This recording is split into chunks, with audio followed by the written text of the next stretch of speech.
Hello, everybody. I'm Frank Newport. And I'm Nate Brantingham. And we want to welcome you to our podcast, Objective Religion, the podcast where, as you would imagine from our title, we look at the intersection of religion and culture and society from an objective viewpoint. Our podcast is produced in partnership with the Institute for Studies of Religion at Baylor University. And Nate, it's good to be back with you again. It's good to be with you, Frank. What is our topic today? We are going to be talking about one of the most fascinating aspects of religion, I think, in America today, in fact, around the world for that matter. That is the intersection of religion and politics, two of the major sociological institutions in society that we study, religion and politics. The two are intertwined and have been intertwined, and that has become one of the more fascinating and actually, I should say, very important aspects of our political landscape today. Nate, a little later in the podcast, as we will see, one of our guests is going to call this the God gap, what we're going to be studying, and that is the fact, and this is the key, I think, to what we'll be talking about, the fact that in America today, individuals who are highly religious have a much higher probability of identifying with the Republican Party and voting Republican than individuals who are liberal or Democratic in their political orientation. That's the God gap. That's what I've called in some of my writing previously the R&R relationship, religiosity equals republicanism.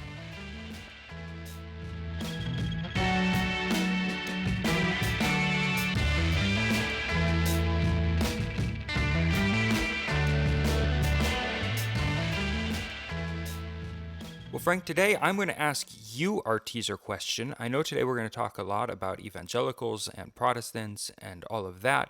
So as a teaser question, I want to ask you about how this plays out in the Catholics. So is support for President Trump among Catholics in the United States lower than the average or above average support? Let me ask you to guess. What would you say, Nate? I'm not going to give you the answer now, but what would your guess be? Well, I'm asking you the question. This time I don't have to look like the fool. It's your turn.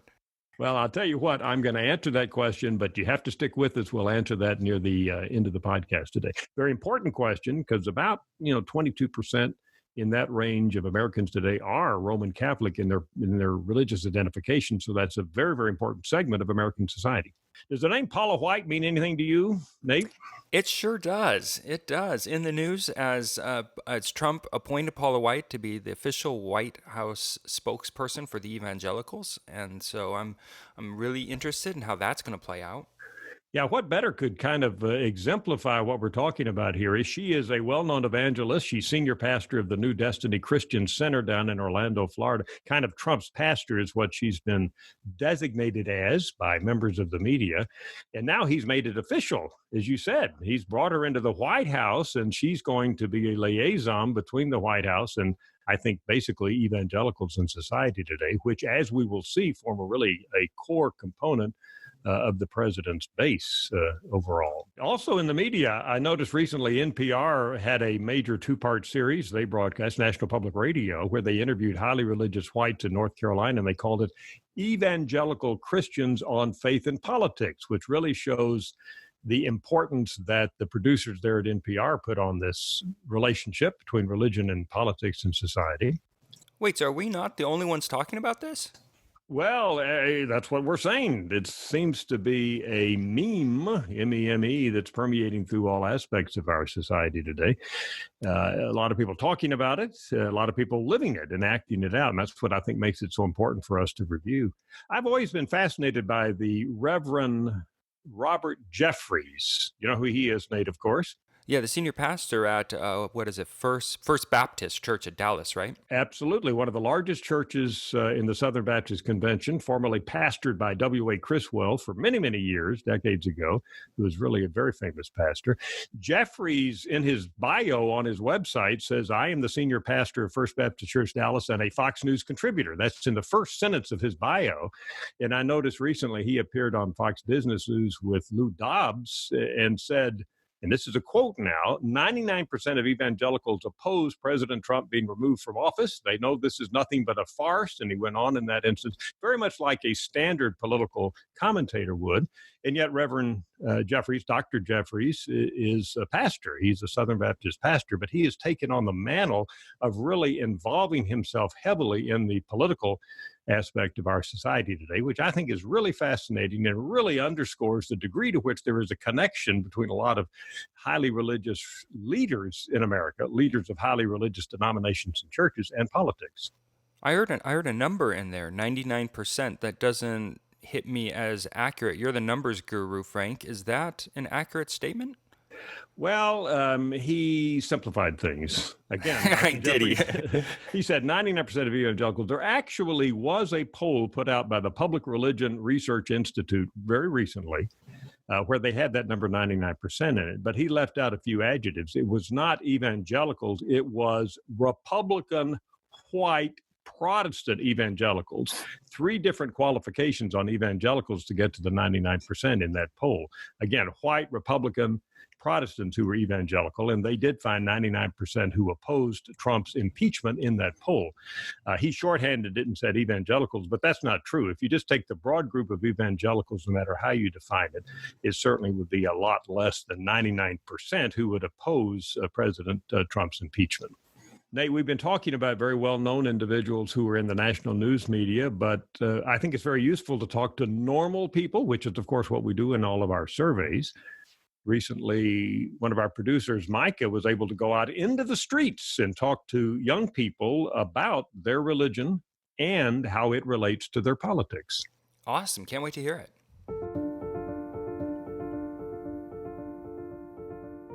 My name's Angelica. I would consider myself quite religious. My religious beliefs influence every part of my life. The way that I spend my time, the way that I spend my money, and the way that I vote for people running for political office. So absolutely it impacts the way that I vote. I am conservative and part of the Republican Party, but I don't think that Trump is very religious. He claims to have conservative beliefs, and he's stuck pretty true to that throughout his presidency. So, in that aspect, I like that he didn't go as crazy as everybody thought he would. As a person, I don't think that he's honest. I don't think that he's a very good person, but I do think that his presidency is more beneficial to the Christian community than a presidency, say, run by Hillary Clinton.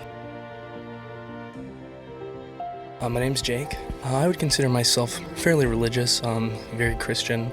Right now I'm in a Baptist church, and I'm considering switching to a Reformed Baptist church because I would consider myself to be in the Reformed tradition more so. I think my religious worldview very much overlaps with my political worldview. I look for certain religious morals that I would value in those candidates and how they would vote and react to certain situations. It's pretty hard for me to think about ever supporting a candidate that's not pro-life. Within biblical morality, I find that the value of life is very important, and protecting that is certainly something that I value highly, and I hope that any candidate that I support ever would share that value highly. So I'm not the biggest President Trump fan. Certainly not everything he does is great, and I kind of not a big fan of how President Trump has been embraced by the evangelical community. I agree that he's done some things that are beneficial, but as a community of believers, I think we need to call out what he's doing wrong when he's doing it wrong and not kind of mask those things. I agree that he's doing a lot of good things, particularly the judgeship appointments that he's had in the judicial system, the pro-life agenda, those appointments. It's been very important and great strides have been taken, but I think that as a community, sometimes we have to go out of the way to point out things that he's doing wrong, because he's not the greatest moral character, but I do think that God's capable of using people like that for his will. On a scale of 1 to 10, I would consider myself a 7 in terms of how religious I am. I would say I go to church about once every other week on average. But I do place a big emphasis on my faith and my spirituality. My religion definitely affects who I would vote for a political candidate. My religion, Christianity, is all about taking care of the poor and understanding that the least of these is first in the kingdom of heaven, and we have to look after the migrants and the women and the orphans and the people who are really second fiddle in society. We have to care for them. So when I'm looking for a political candidate to vote for, I see who aligns with these values that Jesus Christ taught us as Christians to follow, and I vote accordingly. I have a very negative view of President Trump. I think he does not embody any of the qualities that I think a leader should embody or a Christian should embody. You know, Nate, one thing that comes to me when I listen to these individuals talking about religion and politics is how complicated it is. As you heard, some of these people are very religious, and yet when they talk about politics, and in particular when they talk about President Trump, it's complex. They say on the one hand this, on the other hand that, and so forth and so on. But it's not just straight down the board. They don't just say, I'm highly religious and I love everything having to do with the Republican Party and President Trump, but they're very qualified. And I think that's one theme that we will find throughout our podcast, is that nothing is really black and white, that there are complexities and layers to any way that we talk about this relationship between religion and politics in U.S. society today. And do the numbers bear that out? Do the numbers show some of that complexity? Yeah, let's talk about them. Let's go into the very core number of all, which is the basic relationship between religion and political identity. This is that R&R you were talking about, or the God gap? That's right. Now, this is all 18 plus adults. These are data from this year, our Gallup data that we've collected from January all the way through actually just a couple of weeks ago. And we looked at just that basic relationship.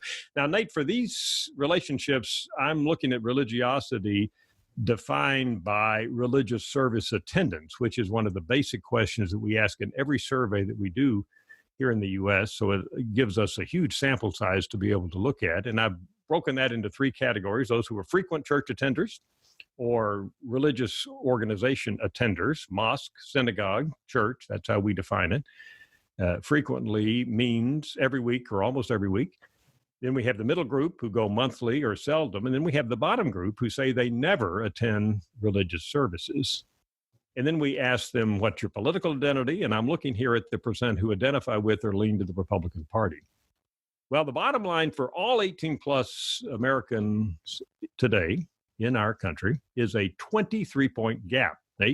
53% of Americans who are frequent church attenders identify with or lean to the Republican Party. And if you go down to that group of never attenders, that's 30%. So that's a 23-point gap. That's the R&R relationship. That's the God gap right there.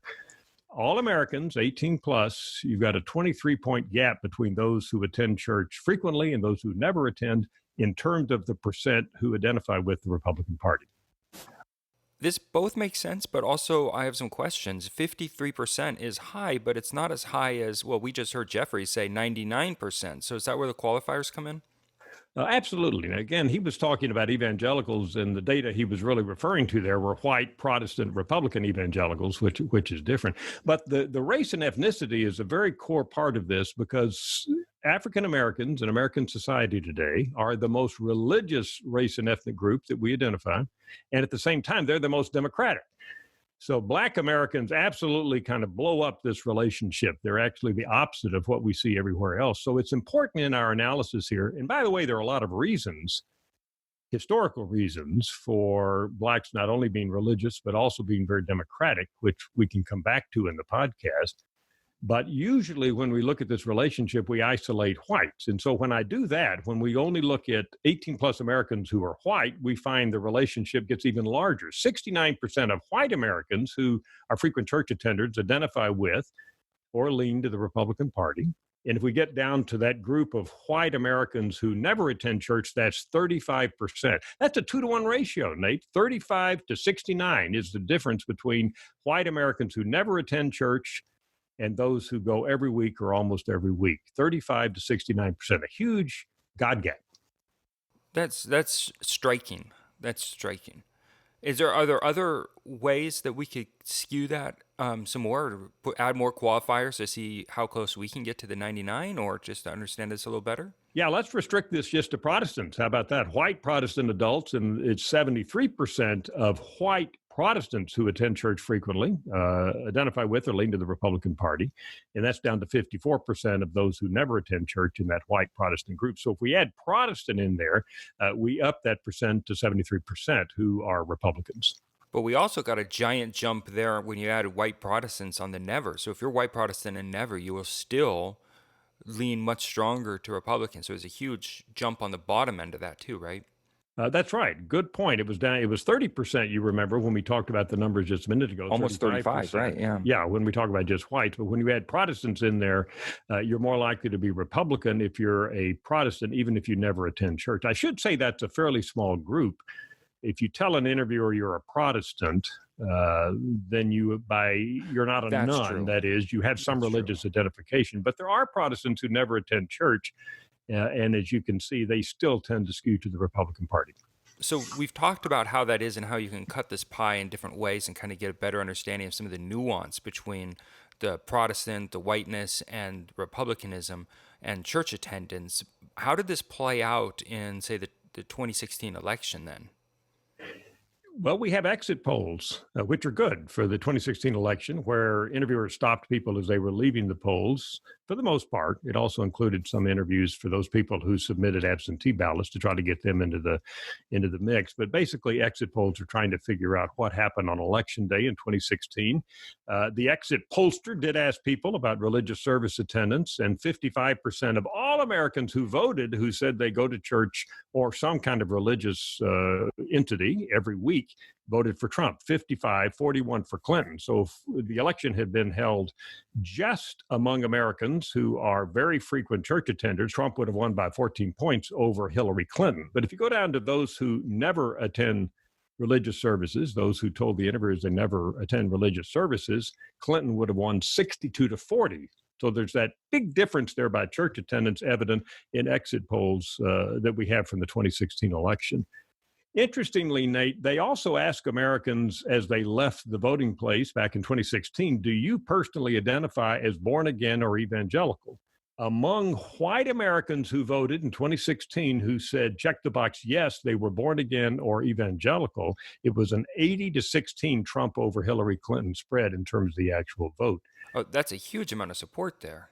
Absolutely. But, if you take the much larger percent of Americans who were not either white evangelicals or white born again, and that's the bigger percent of Americans, Hillary Clinton won 60-34. So that just demonstrates, I think, the important relationship between religiosity and voting. And that's one of the reasons, as we talked about earlier, we have Trump and his advisors appointing Paula White to be a liaison with the evangelical community. So it's because it's critical to Trump's reelection, to his base, that he maintain that support that we've been talking about here among highly religious white Americans, in particular those who identify as evangelicals. So, Frank, we've looked at the numbers, which are starting to make a little bit more sense, but is this relationship set in stone? Has it always been this way, or is this a relatively new phenomenon? How does this play out in the history of politics in the United States? Well, Nate, you're a recent seminary graduate. What would the Bible tell us? Did we have an intertwining of religion and politics in the Old or the New Testament? I think we did in many instances, right? We did indeed. They were almost inseparable. So this is a long running, but Republicans and Democrats didn't exist in the Bible days, nor did the United States, shockingly enough. How did the history then translate here into the United States? What does that look like? Yeah, kind of like the popular song, popular to me back in the 70s. Remember, How Long Has This Been Going On? That was by a British group, Ace, by the way. For those I of you do who not are know that song. musicologists. Well, I remember it well from about 1970. We're very lucky to be able to talk with on the podcast today somebody who can answer that question, particularly for recent U.S. history, and that is Dr. Thomas Kidd. He is the Distinguished Professor of History and the James Vardaman Endowed Professor of History at Baylor University.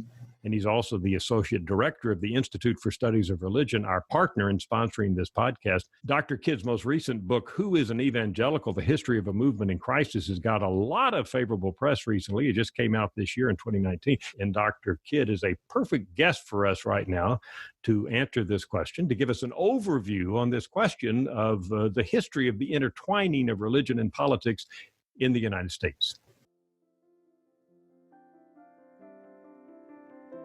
The question is, how long has the intertwining of religion and politics been going on, specifically with regard to evangelicals? Evangelicals have always been involved with politics from the very beginning.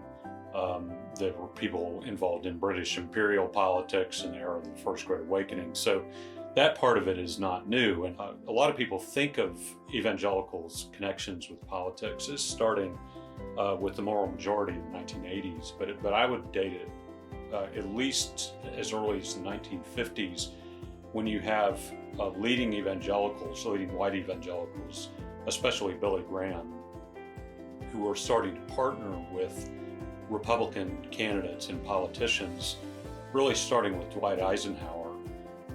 And Billy Graham had become really famous starting in about 1949 with his Los Angeles crusade. And then by 1952, he had come to the attention of national political candidates, and he actually helped to recruit Dwight Eisenhower to run for president that year. And that was very much in the context of anti-communism and the Cold War, and what they perceived as the threat of atheistic communism, and this great conflict with Soviet communism and American democracy. And so people like Graham latched on to Republican candidates as the most reliable ones to face down communism. And so he helped to recruit Eisenhower to run for president. And then especially Graham became close with Eisenhower's vice president, Richard Nixon.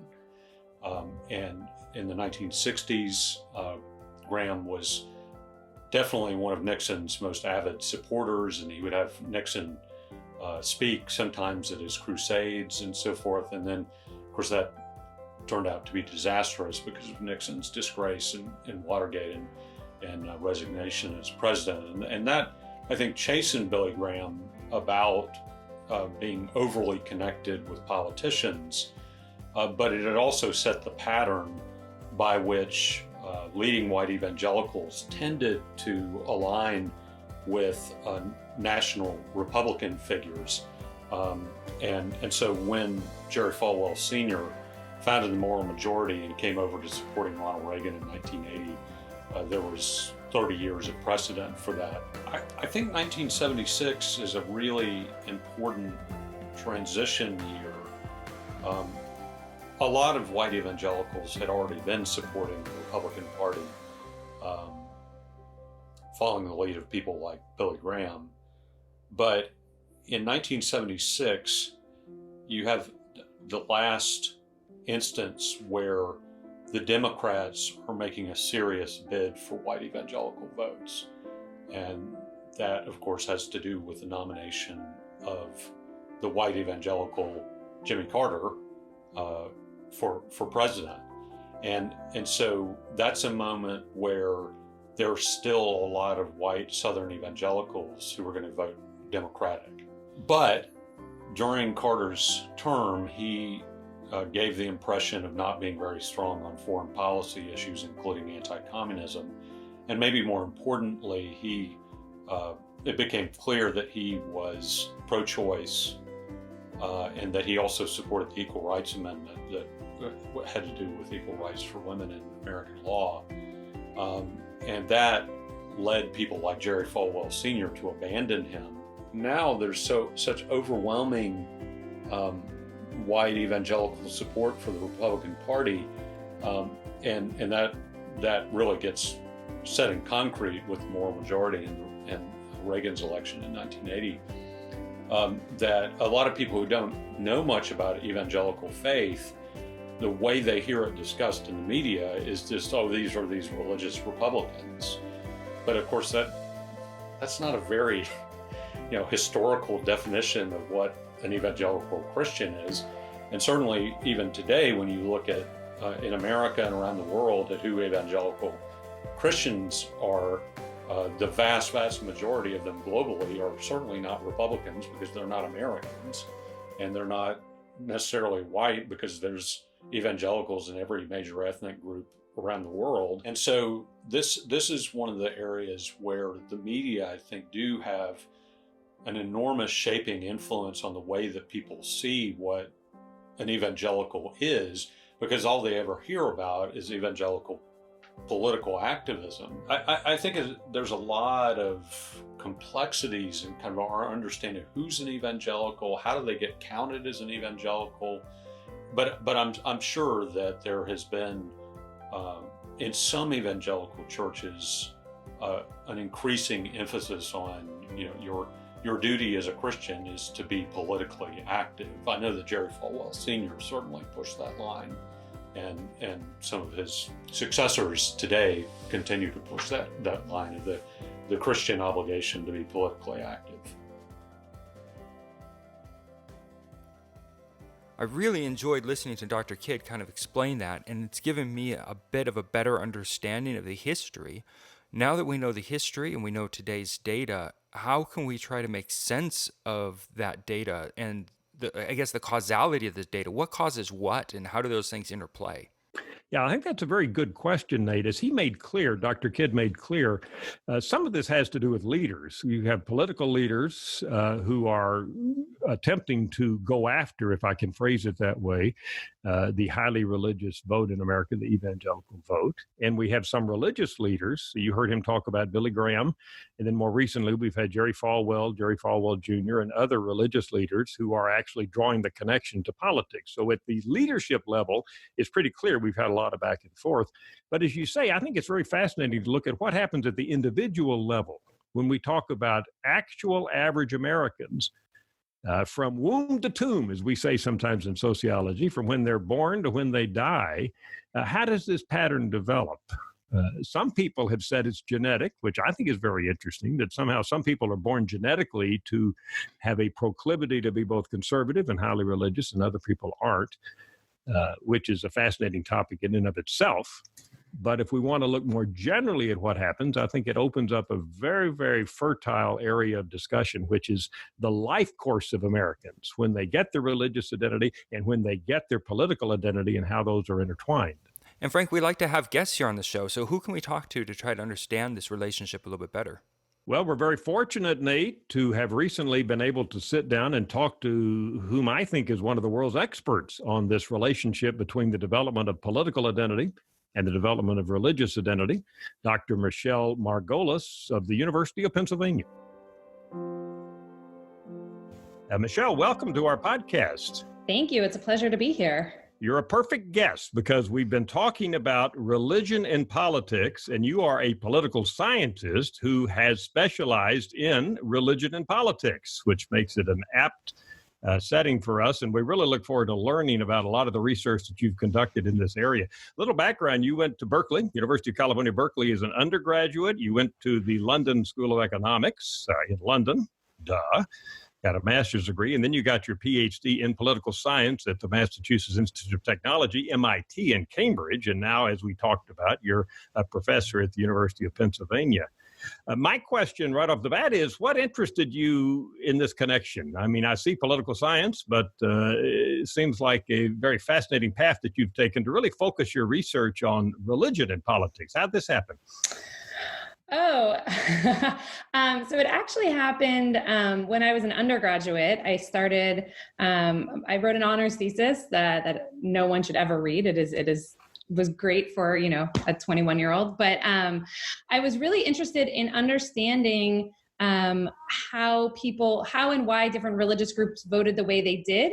Berkeley is a very unique place to go to college in the sense that it has this, it has a myth or legend about it being super liberal and lots of atheists running around and people who don't respect religion. But at the same time, there's actually a lot of religious folks on campus. It's what happens when you go to a large flagship state school, right, in a very diverse state, that sort of piqued my interest of understanding how and why different religious groups voted the way they did. And then from there, that I just kind of, now my work has taken a very different path, but that was kind of the starting point. And I was fortunate to have an advisor who really encouraged me to explore this and think about it.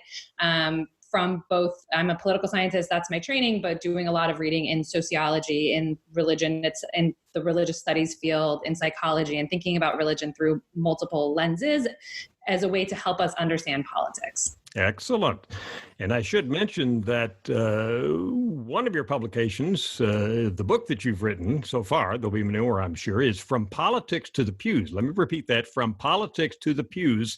And that wording is very important, as we'll see in a few minutes. It's not from the pews to politics, it's from politics to the pews, how partisanship and the political environment shape religious identity. It's a fascinating book. I have it right here in front of me. I've read it very carefully. And I should point out, recently at the Society for the Scientific Study of Religion, which is a fascinating group of scholars who get together every year and publish a journal studying religion scientifically, your book, From Politics to the Pews, was awarded the Distinguished Book Award, the best book in this field in 2018. So just on that note, Michele, congratulations. Thank you. You used the words the God gap. When I've written about it in the past, I've talked about the R&R rule, religiosity equals republicanism, but the bottom line here is a correlation, and that's the key word, correlation, in America today between being religious and being Republican. The more religious you are, everything else being equal, the more Republican you are likely to be. And as we'll come back to in a few minutes, we're talking mainly about whites here when we discuss this phenomenon. Why? Well, we'll get back to that in a few minutes. So we accept this premise. A lot of research shows it. And I'm sure that was kind of your starting point when you did your research, that we've got decades of research showing that highly religious people skew more Republican in their political identity. Or people who skew Republican are more religious. We'll get back to this kind of chain in a few minutes.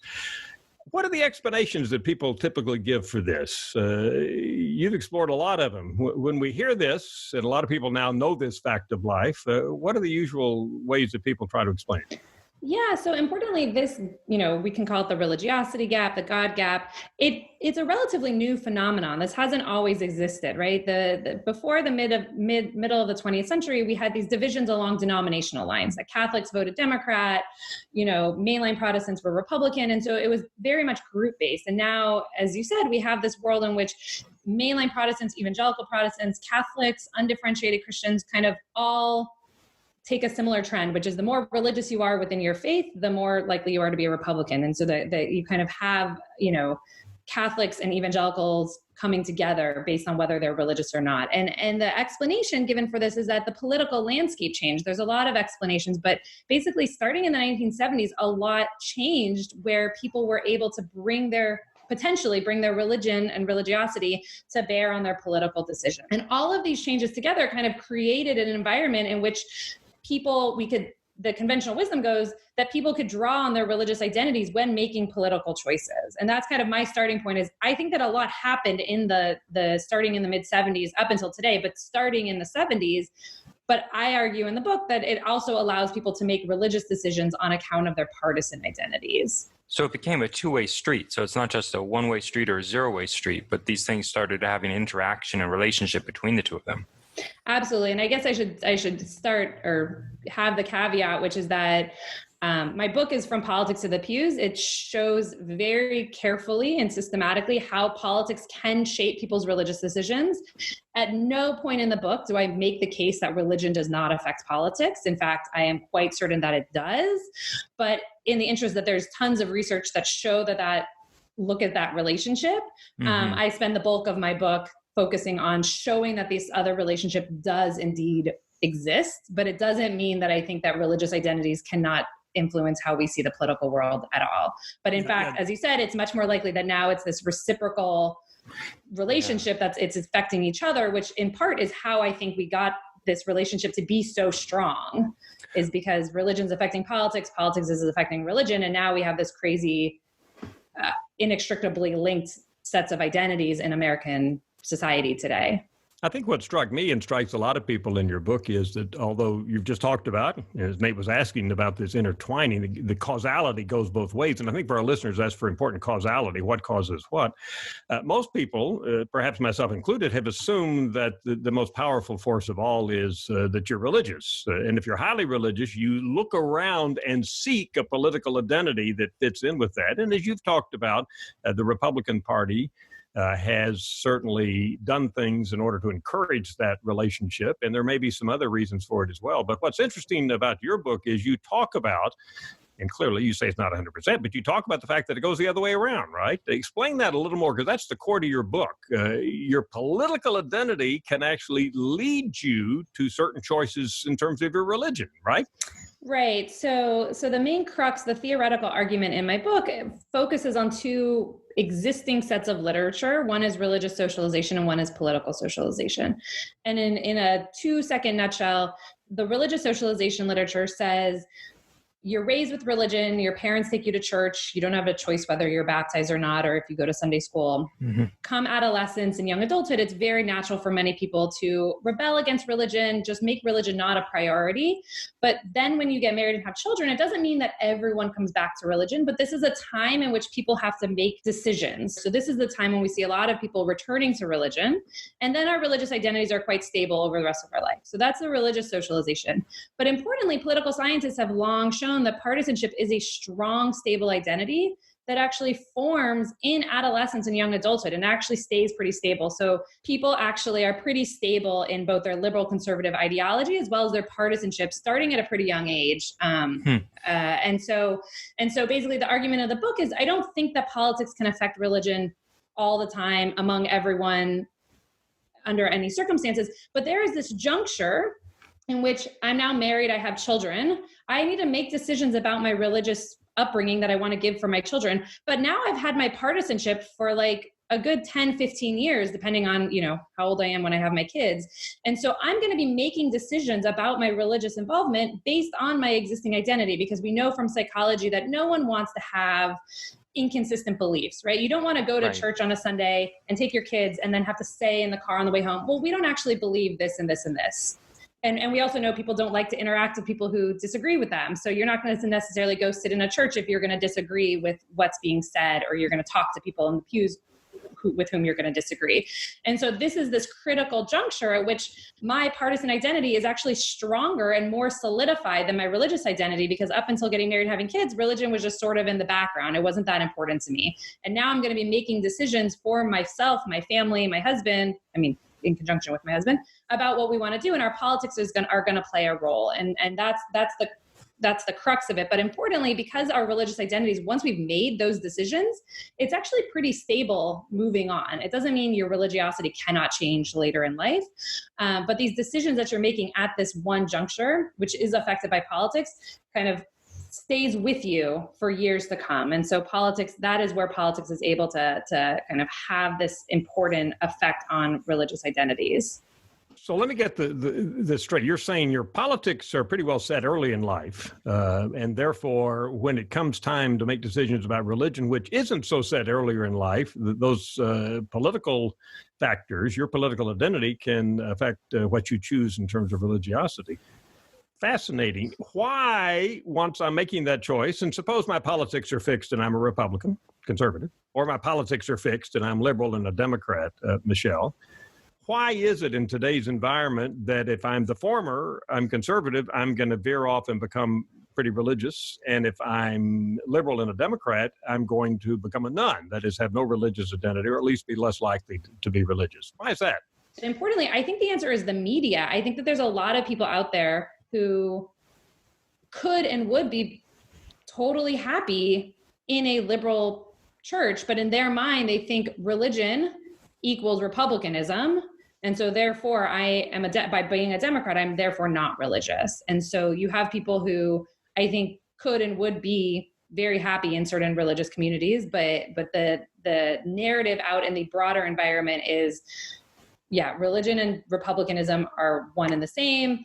Democratic and non-religion is one and the same. So therefore, I'm actually just choosing not to be religious. So you could actually make the argument that in my book, I'm showing that there's people leaving religion, Democrats are leaving religion or are less religious in their faiths.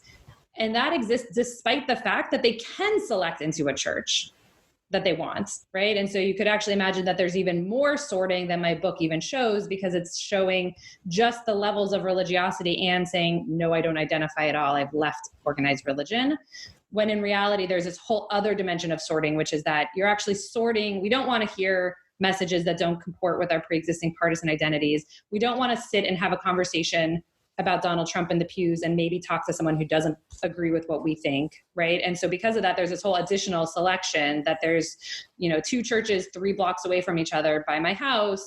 And I can tell you that there's definitely sorting that goes on to the Republicans in Philadelphia go to one, and the Democrats in Philadelphia who do go to church go to the other. So it sounds like it's also tied in with the identity politics as well, in terms of if you're conservative and you want to assume that as an identity as an integral part of who you are, part of that package includes being religious, and it's kind of branded that way. And so you want to embrace the religion. And then if an interviewer asks you, you're going to say, yes, I love God and I love country. And that's part of what you're going to say. But if you're a liberal, the religion shifts to being a want to have, but not a need to have in terms of identity. You can have it. It's compatible. There's churches available for you, but it's not part of the identity where you feel like you have to defend or define yourself by that in conjunction with your liberalness. Is that absolutely? I think that is absolutely right. I think Democrats, even non-identifiers, they're not hostile or anti toward religion. They don't think organized religion is bad. They just decided it's not for them and it's not going to be part of their world. So they don't feel like they need to embrace kind of an avowed secular identity. And that's some of my new research is showing that these people don't have strong secular identities, but they definitely don't have religious identities either. They're just sort of now, if anything, the Democratic Party is facing this issue that they are kind of this mishmash of people who are both not particularly religious and religious non-identifiers, but you can't mobilize them around an identity because they don't actually have a strong identity. Whereas on the Republican side, you have these people who have embraced religion, in particular the Christian identity, and that is something that therefore the Republicans can capitalize on and mobilize on. But you can't really mobilize around a non-identity, which is what the Democratic Party now faces with a whole bunch of religious non-identifiers. And importantly, that rise of the nuns, it is happening across the board, but it's also something particularly unique to, again, white Americans who used to be at one point Protestant or Catholic, because I think it affords you, when you are of the majority group, it affords you, there's a certain level of, I can afford to say I'm not part of that group. Whereas people of color or minority religions, even if they are not religious, they are much more likely to kind of retain that label and retain that identity because there's a cultural component to it. Whereas we don't generally think of Protestant culture in America as being unique, because Protestant culture is a defining feature of American society still. Michele, what about the glaring exception to this? You mentioned indigo whites, so I talked about that earlier. African Americans, the most religious race and ethnic group in America, and the most democratic group in America. Certainly that blows the relationship up that we've been talking about, right? Yeah. And I think, every election cycle, I read a couple articles that say, can Republicans make inroads with Black voters because of this, they're so religious? And the answer is no. And in large part because we make assumptions about, that's a very white perspective that says, that we assume that people of different races and backgrounds, that their experiences with religion are the same. And the idea that, Blacks are religious and they consider themselves evangelical, and a lot of them adhere to biblical literalism, so therefore they should want to be Republicans. But that's assuming that the evangelical theology and the biblical literalism is the same as what you would see in a white evangelical church. And that's just not the case. The Black church developed in response to the fact that they could not be integrated with white people. And so it was created as a response to systematic oppression. And therefore, not surprisingly, the theology that evangelical Black Protestants emphasize are things like equality, fairness, helping the least among us, which is talked about a great deal in the Bible. So you can be a biblical literalist and adhere to all these things, whereas white evangelical theology focuses a lot on personal morality and salvation and things like that. There's this history of it being democratic politicians who reach out to the Black community, who speak in Black churches, who mobilize in this community. And in fact, Bob Putnam and Dave Campbell's great book, American Grace, they actually show that the most amount of politicking that goes on in churches actually happens in Black churches, and they happen on the political left. So that there's more talk of politics in Black churches than white evangelical churches, and that the conversations are things about voter mobilization drives for the Democrats, Democratic politicians coming to talk, talking about policies. They're not necessarily talking about abortion and gay marriage, things that would push you to the Republican Party. They're talking about issues that are much more closely aligned with the Democratic Party. And so for a Black Protestant Democrat, they don't have this disconnect. There is no dissonance between their Black religious identity and their political identity. They, in fact, are actually quite closely aligned in a way that with white Americans, there's this more of a dissonance. Pete Buttigieg, who's now rising as we're recording this in the polls, that is, he's seen as a more serious contender for the Democratic nomination, has talked openly about the fact that he is very religious. He's an Episcopalian, and of course, he's a Democrat. Mm-hmm. And he talks about basically saying there should be a religious left, and there's no reason for the conservatives and the Republicans to co-opt highly religious people. Is this likely to happen at all? Is there some way that, Dr. Margolis, you see in your research that we could see a change where highly religious people shift more over to a Democratic orientation? Or, I guess I should say this, Democratic people shift more to a highly religious orientation? Whether a religious left would emerge, I still think that that's probably unlikely to happen, because there needs to be this wedge issue that can kind of peel people away. And that's been something I've actually been exploring a lot about. And so the two issues I think it could happen is, one is the environment. There's this big move on the religious left about creation care and thinking about it's our world that we need to take care of. Just to be specific, a tie-in between religion and climate change? Yes, climate change. So people advocating for government regulation and lots of and enthusiasm and surrounding fighting climate change and protecting the environment. And that is something that would naturally align more with the Democratic Party than the Republican Party. That has failed to make a lot of inroads. The other area where I thought that there is the potential for it, but it seems like it hasn't received that much traction, is immigration.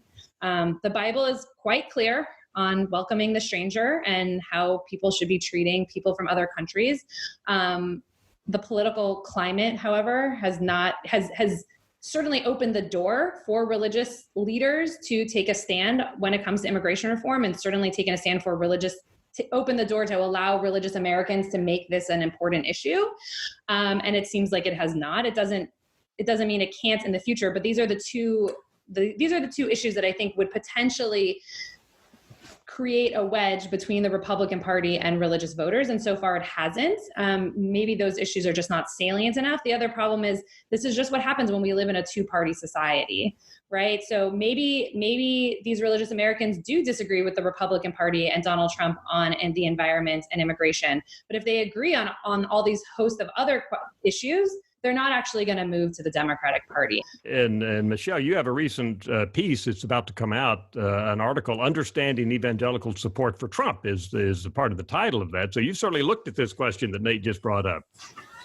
Yeah, so there's a lot of answers, and a lot of it has been written in mainstream media. But the purpose of that piece was to make it clear that it is not the case that it was nominal evangelicals, who are these people who say they're an evangelical but are not religious. Those were not Trump's main base of support. It actually is these devout, theologically defined evangelicals who hold the beliefs commonly associated with evangelicalism that represent his support base. And there's a lot of explanations for that. I mean, it could be there's the immigration issue, which it seems like this is antithetical to religious values, but then there's abortion or things with LGBT rights or religious liberty. And then there's also just this broader narrative that's going on about, Christianity, I guess, generously, we can say Christianity losing its influence in American society. Something that seemed to really resonate was this idea that Christianity is under threat in America, and Donald Trump gets that and cares about us. All these things are good and well. That President Trump is defending Christians who may feel besieged, and he is appointing judges who support certain policies. But personally, his actions don't comport with those of a highly religious person, and that's still a sticking point, I think. Yeah, I mean, I think something that's amazing, and I don't mean this sarcastically. I think something that's amazing about the Bible is it is really large, and you therefore can find you can point to anything, right? And so, my conversations with people, I heard multiple things about, this phrase "imperfect vessel," right? That God has anointed pagans in the past. King David was an adulterer, but you anoint pagans you anoint imperfect vessels, or you've anointed pagans in order to bring about God's will. I also heard the catchphrase of I elected a president, not a pastor, and so.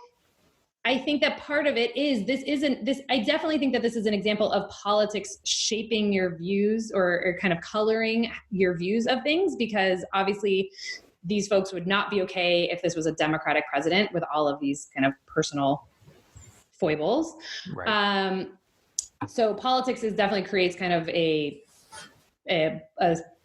blinders on what you're willing to tolerate. But it is amazing that you can create religious justifications for, well, Trump is doing all these things regarding who he's appointing to the judges and the positions he's taking, and you take your pick of what his issues are. And so because of that, they're willing to overlook these other issues, especially when there's biblical precedent of this happening before. And I think it's something that's important to note. So it doesn't seem like we're bashing on religious Americans and how could you support Trump and that makes you hypocritical. This is an underlying psychological mechanism that we all do all the time, right? We don't want to have internal dissonance. We don't want our behaviors and our actions and our beliefs to not be in alignment, because then we have to explain away, how can you think this and this at the same time? That's very internally taxing, and we don't like to do that as humans. We are not, we don't use enough of our gray matter to be able to do that effectively. So what we do is we do some mental gymnastics. We explain this away, and this helps explain why politics affects religion in the first place. Is you don't want to go to a church on Sunday and if you're pro-choice, hear a pro-life message. You don't want to have that dissonance. And in the same way, these people who are supporting Trump, in large part because he's a Republican president and they're Republican and they agree on a lot of political issues. But it's difficult to then say, oh, I don't like him, or I don't support a lot of things about him personally. Instead, you can explain away these inconsistencies, and Democrats do it too. All humans do it. This is a human phenomenon. We just happen to be seeing it right now with religious Americans, particularly white evangelicals, and their continued support for Trump. Yeah, I really appreciate you providing that clarification. That's absolutely true. Before we go, and we want to ask you about the future, we've touched on it now. What do you see happening going forward? And you're a objective social scientist, but is all of this good or bad for our society, this relationship between religion and politics? I'm asking you to opine on that. So there are really two questions. What's the future, and is what we've been talking about good or bad? So the future is I think it's much more difficult to become unstuck than to become sticky in the first place. So I think the religion and politics identity being linked is particularly sticky, because now we have an entire generation of Democratic parents raising their children with either without religion or not much religion, and we have Republican parents raising their children with religion. And while neither your politics or your religion are hereditary, how you are raised is an important factor in both your partisan identification and your religion in adulthood. And so if you are a non-religious Democrat and you're being raised, then you're an adult and you're a non-religious Democrat, your identities aren't in conflict. There's no reason to update. Same with being a religious Republican. There's no reason to update. So as long as the political environment stays the same, in which Republicans and organized religion are more closely intertwined, then we're going to just see this perpetuate. There's going to be nothing to unstick these people, because we have new generations being raised with both identities. And if they're not in conflict, again, they don't have this dissonance. There's no reason to update. I think that this is particularly troubling for democracy. I think that religion used to be a place that brought people who were different together. And now that we're self-selecting on that based on politics, it means that we're not talking to people who are dissimilar from us. This, I believe, has given rise to what other people have talked about, kind of these mega identities. So this idea that used to be, okay, you criticize me as a Republican, you're criticizing one identity about me, or you criticize me about my faith, you're criticizing one identity. But now that these identities have sort of become fused together, they're kind of this one mega identity. So if you criticize my religion, you're not criticizing just my religion, you're criticizing my religion and my politics. And so I'm going to be more sensitive toward that. And I'm going to, and when I see a non-religious Democrat, they're not just an out group member on one dimension, they're an out group member on multiple dimensions. So whereas before it would be, oh, well, I don't like you because you're a Democrat, but at least you're religious. Now I think it's like, oh, well, you're both godless and a Democrat. It's easier to kind of create this us versus them mentality because we have people who differ from us on multiple dimensions. We don't have these cross-cutting identities that kind of bring people together. And I think the consequence of it means that it's easier to create an us versus them mentality, to say negative things about out group members, to think of them in this kind of homogenous way, painting them with a single paintbrush, thinking of them as just the other. And the fact that we're not creating spaces in which people can communicate and interact with people who are not similar to them is certainly not going to help that and is only going to expound it. So generally speaking, I don't think this is good for democracy. So to end on a super positive note, I think I would love for there to be a way to figure out how to bridge the gap a little bit. You talked a lot about the cognitive dissonance, which I'm fascinated by your discussion with that. And it seems like if we have two things which are not in alignment, what we'll try to do is try to find some sort of way, sometimes through mental gymnastics, sometimes through tapping stories within the Bible to make those things okay. But if push comes to shove and we need to change one of them, we can't find a way to make it make sense. So we got to change now. Mm-hmm. And if it's religion or if it's politics, which one do we change? I think my answer would be, it depends on where you are in your life. I think if religion is not super salient, but you were kind of raised with a faith and you care a lot about it, but at the same time, you're a avowed, lifelong, strong Democrat and you were out knocking on doors for Hillary Clinton, and now you need to make decisions about what you're going to do about your child, your religion's going to change. Whether or not that means you're not religious or I'm going to find a religious community that fits my views. Right. Exactly. Right. You're going to find the church that it's okay, that you feel comfortable being a Clinton supporter. And so I think it's going to be that the religion changes. I think at a different point in your life, it might be that your politics does change. And, we have seen some evidence of religious leaders who are very active, never Trumpers, who, consequently have said, I no longer consider myself an evangelical because that term has just become corrupted and is this synonymous with politics, that their religious identity is clearly very stable and is driving their political views. That's a very specific subset of people because these are religious elites, that they're not everyday folks. So if there's anyone for whom we think their religious identity should matter more, it should be people who made a career out of being out of their faith. But yeah, I think it depends on the person, but I think the religion sometimes will be the thing that changes. Dr. Michele Margolis, Assistant Professor of Political Science at the University of Pennsylvania and author of the award-winning book, From Politics to the Pews, How Partisanship and the Political Environment Shape Religious Identity, a great book, an important book. Thank you for being with us. Thank you for having me.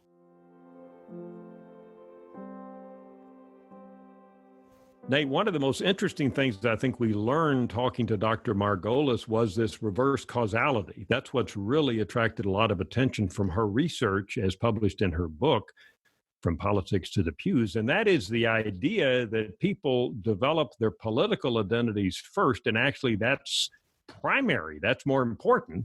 And then based on one's political identity, one chooses a religion that fits politics, either becoming very religious or joining a certain type of church or becoming a nun, N-O-N-E-S, and not being religious at all. That's, to me, one of the fascinating takeaways from what Dr. Margolis was talking about. That got me too. I'm still thinking about that. I've got so many questions. I'm sure many of our audience too. It's left me wondering about how does that play out in a typical church and typical congregation, if there's differences of opinions, what side wins out. So there's a lot of practical implications of what she's saying. This isn't just pie in the sky stuff. This plays out, I think, across congregations in the United States all the time. And Nate, one of the other fascinating things that really intrigued me from our discussion with Dr. Margolis was this idea that if an individual is liberal and democratic, instead of seeking out a more liberal denomination or church, or even a more liberal congregation, that individual is more likely to just abandon religion altogether.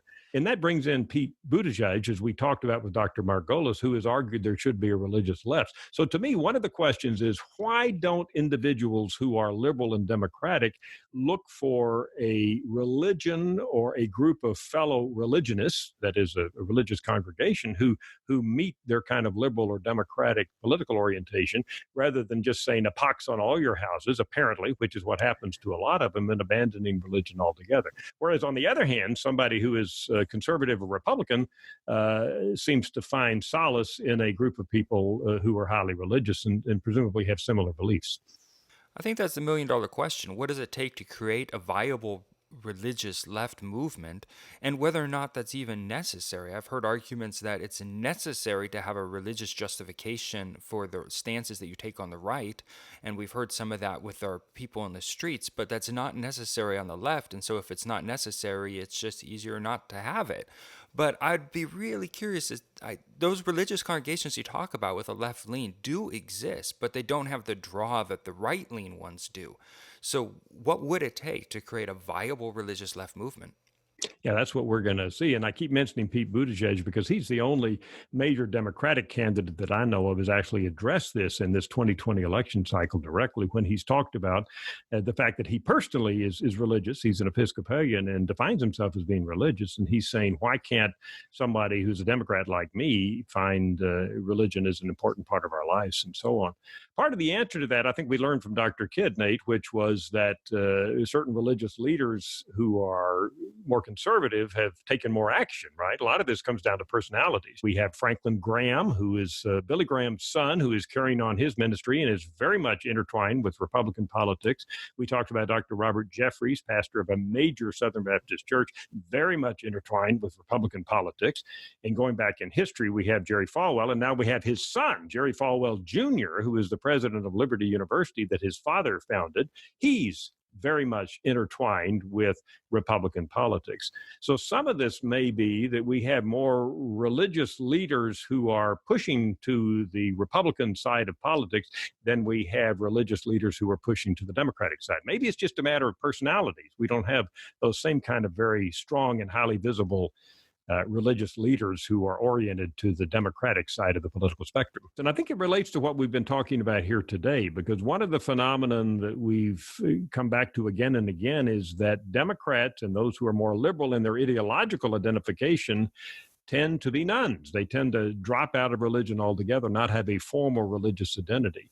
So this intertwining of politics and nones, I think, is very, very important for what we're going to be talking about. Some people, just as a tease, Nate, say that one of the reasons we have Democrats, particularly young Democrats, who are nones, that is kind of dropping out of religion, is because they see religion as being intertwined with Republican politics. And they say, well, if that's what religion is, I don't want to be part of it. So we can't get away from religion and politics, even when we move to the discussion of straightforward discussion, I should say, of religious identity and the rise of Americans who say they don't have a religious identity. And that brings back to what I was saying before. When I said a viable religious left, then I was speaking, as many of us do, about a viable religious movement on the white Protestants, because that's the place that doesn't have the support. But a viable religious left does exist and is vibrant among the Black community. So we have to, I guess, myself as well, be careful about how we use those terms. In the white Protestant side, though, we talked about how what tends to happen is that instead of embracing a left-leaning church or anything like that, they tend to leave the church entirely and become nones. And that's the subject of our next podcast. Is that right, Frank? Absolutely. The title sounds like a science fiction movie, and I think we mentioned this in our first podcast, The Rise of the Nones. How's that? N-O-N-E-S. One of the most fascinating phenomena in American religion today is the fact that we've gone from essentially 0% of Americans in the 1950s who identify their religion as none. In other words, almost all Americans in the 1950s had a religious identity, Protestant, Catholic, Jewish, some other. to the point where today we have 20 to 25% of Americans who tell survey interviewers they're a nun. They don't have a religious identity. And we're going to plow into that in our next podcast. Well, before we close, Frank, I asked you the teaser question this time, so I'm going to bring it back to you. Is support for President Trump among Catholics in the United States higher than average, lower than average, or about average?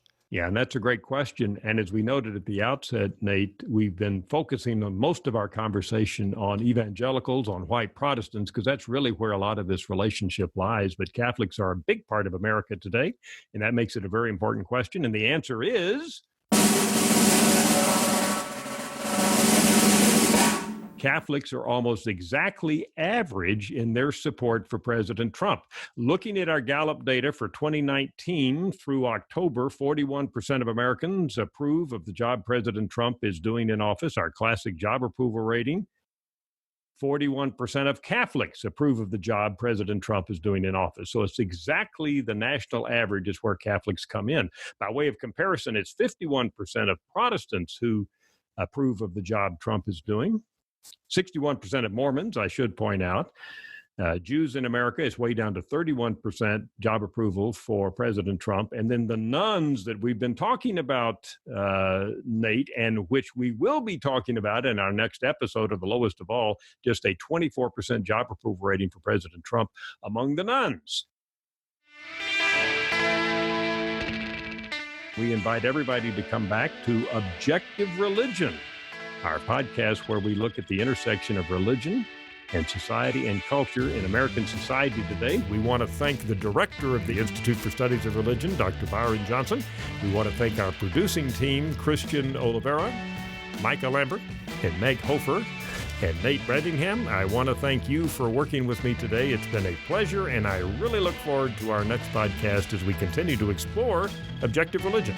And if you like this podcast, I invite you to take a moment to rate and subscribe to this podcast on iTunes, and of course, share it with your friends.